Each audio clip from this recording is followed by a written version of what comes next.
In a world of strife and chaos that we are in today, with wars and rumors of wars, natural disasters, and increasing violence worldwide, people find ways to cope with or make sense of their reality in many ways. Predominantly, religion or a particular belief system plays a large role in how people view, interact, or interpret the world around them. The downfall to this dependence on religion is mainly the interpretation of whatever religious text is being used by the de facto leaders of religious organizations or groups. This allows some very charismatic cult leaders to prey on innocent individuals seeking peace and salvation in their lives through the misinterpretation of text or creation of their own doctrine for the benefit of the leader or leaders of the cult. The topic I will discuss today will be the dangers of religious cults. I have a certain credibility for this subject. I've been to church my entire life as a Christian, and I've been interested in religion as a whole growing up. I'm also currently pursuing a major in religious studies, and for the extent of learning and this speech, I've conducted various research on religious cults. I will develop three main points in the body of my speech. First, I will discuss some issues related to religious cults. For my second point, I will expand on some of the roots of religious cults and their dangers. And then finally, for my third point, I will discuss some potential solutions to avoiding recruitment or being victim to charismatic religious leaders. First, I would like to begin with a brief overview of the present problems of religious cults. Religious cults tend to prey on individuals who may not have family or friend support systems. They may be away from home or in a vulnerable emotional, mental, or physical state. Many religious cults have underlying politically driven belief systems that they use to instill fear or distrust in the government into their community.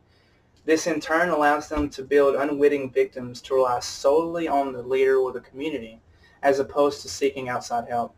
This isolation allows for more than just indoctrination. It allows for the individuals to receive charismatic words from the leader or leaders without being able to verify the authenticity of the movement. In simpler terms, a type of brainwashing.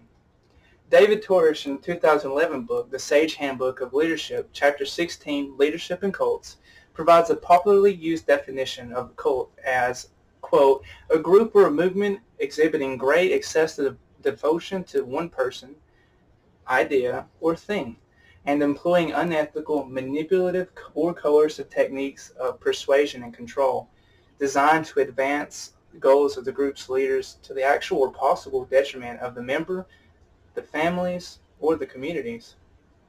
Furthermore, Dr. Steve Hassan, in his 2012 book, Freedom of Mind, Helping Loved Ones Leave Controlling People, Cults and Beliefs, categorizes four main types of cults: religious or spiritual, political, dictatorships or terrorist groups, therapy or large group awareness training sessions, where therapists create a dependence on themselves rather than building independence in the individuals, and then fourth and finally, commercial groups that promote wealth and power. Massimo Introvigne, in his 2014 article, Advocacy, Brainwashing Theories, and New Religious Movements, quotes clinical psychologist and adjunct professor at University of California, Berkeley, Margaret Thaler Singer, saying, quote, a framework of 6 conditions in order to identify whether religious movements were in fact brainwashing is as follows. 1. Keep the person unaware that there is an agenda to control or change the person. 2. Control time and physical environment, such as who they contact and what information they receive. 3. Create a sense of powerlessness, fear, and dependency, usually using government as the enemy.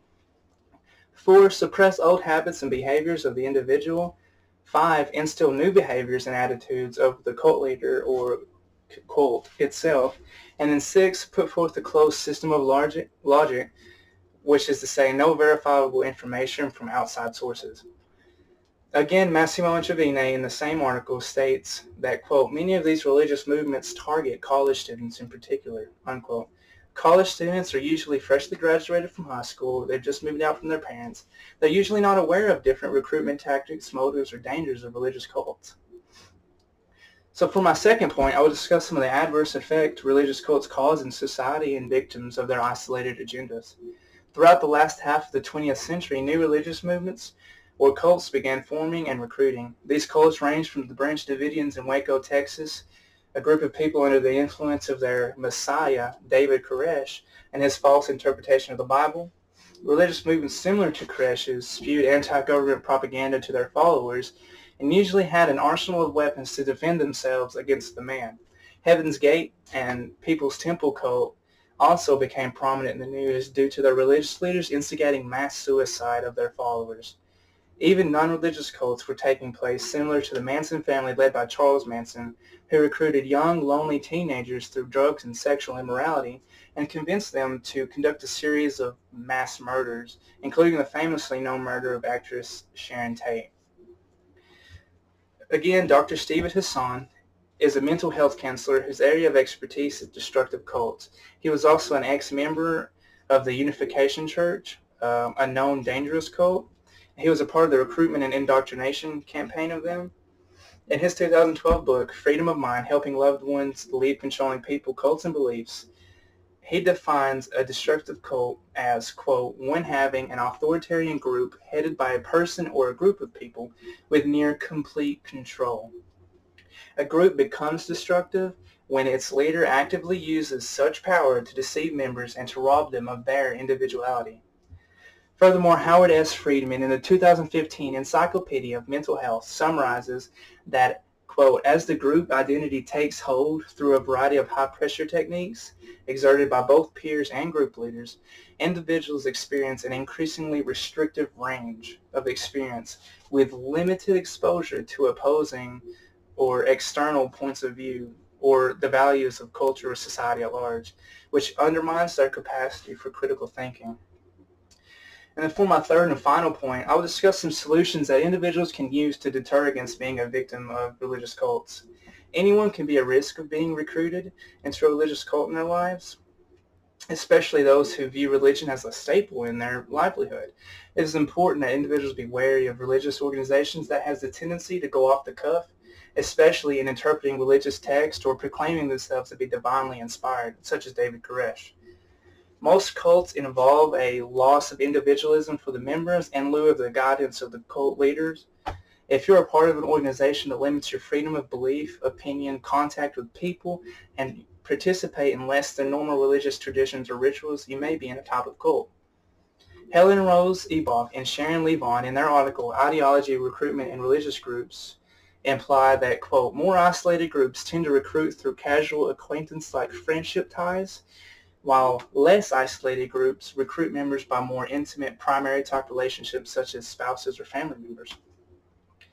Dick Anthony and Thomas Robbins state in their 2004 article, Conversion and Brainwashing in New Religious Movements, explain that, quote, notwithstanding some deception and manipulation in the self-presentation of some groups, there is generally some elective affinity between the group and the recruit, which commences a process of interaction in which certain types of individuals and certain types of groups jointly create a religious social environment.